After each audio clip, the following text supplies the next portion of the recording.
And I'm delighted to say we're joined by Mrs. Price, head teacher of Benenden School.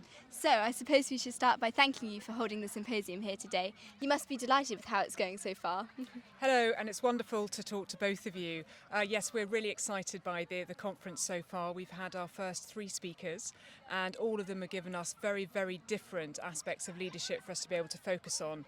But one thing they've all had in common so far is that they're utterly inspiring. They're all Benenden seniors, and it sort of shows, I think, what it has shown us so much is the fact that having gone to an all-girls school, in their instance, has given them the confidence to be able to go and pursue the careers that they wanted to do in the future, and they're doing amazingly well. And why do you think it was important to have the symposium here? It was really important to us because at Benenden we're celebrating 100 years of our school. We actually celebrated it officially on Monday, the 25th of September. And what we wanted to do is we wanted to take this opportunity to celebrate the very global outlook that we have at Benenden, the importance on leadership that we value so strongly, and to try and bring students together from schools across the country, but also internationally, for a topic that is so important as we're looking at female leadership in the future. Well, congratulations on 100 years. And recently we've been asking our own students at Wycombe High their opinions on all-girls education. So what would you say are some of the advantages for all-girls education?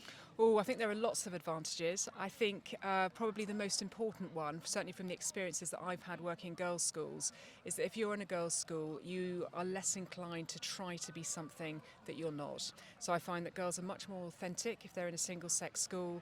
That helps them to develop their confidence.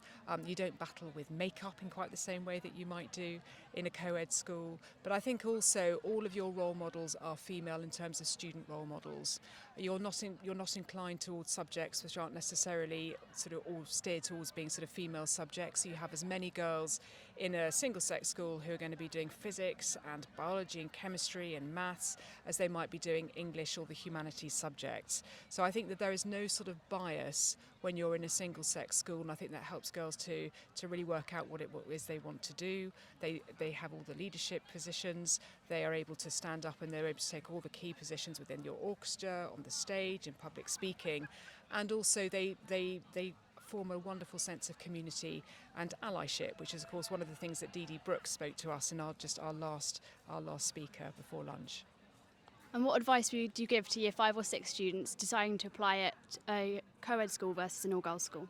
So the advice I would give is I would choose the school that you like. I wouldn't be driven by league tables. I wouldn't be driven by facilities.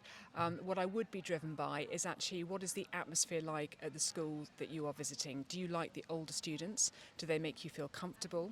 Do the staff that you meet, do they make you feel comfortable? Is it somewhere where you feel that you can be yourself and where you can actually be inspired as well? And every school you go into has a different culture and it has a different feel, and you will know when it's right for you.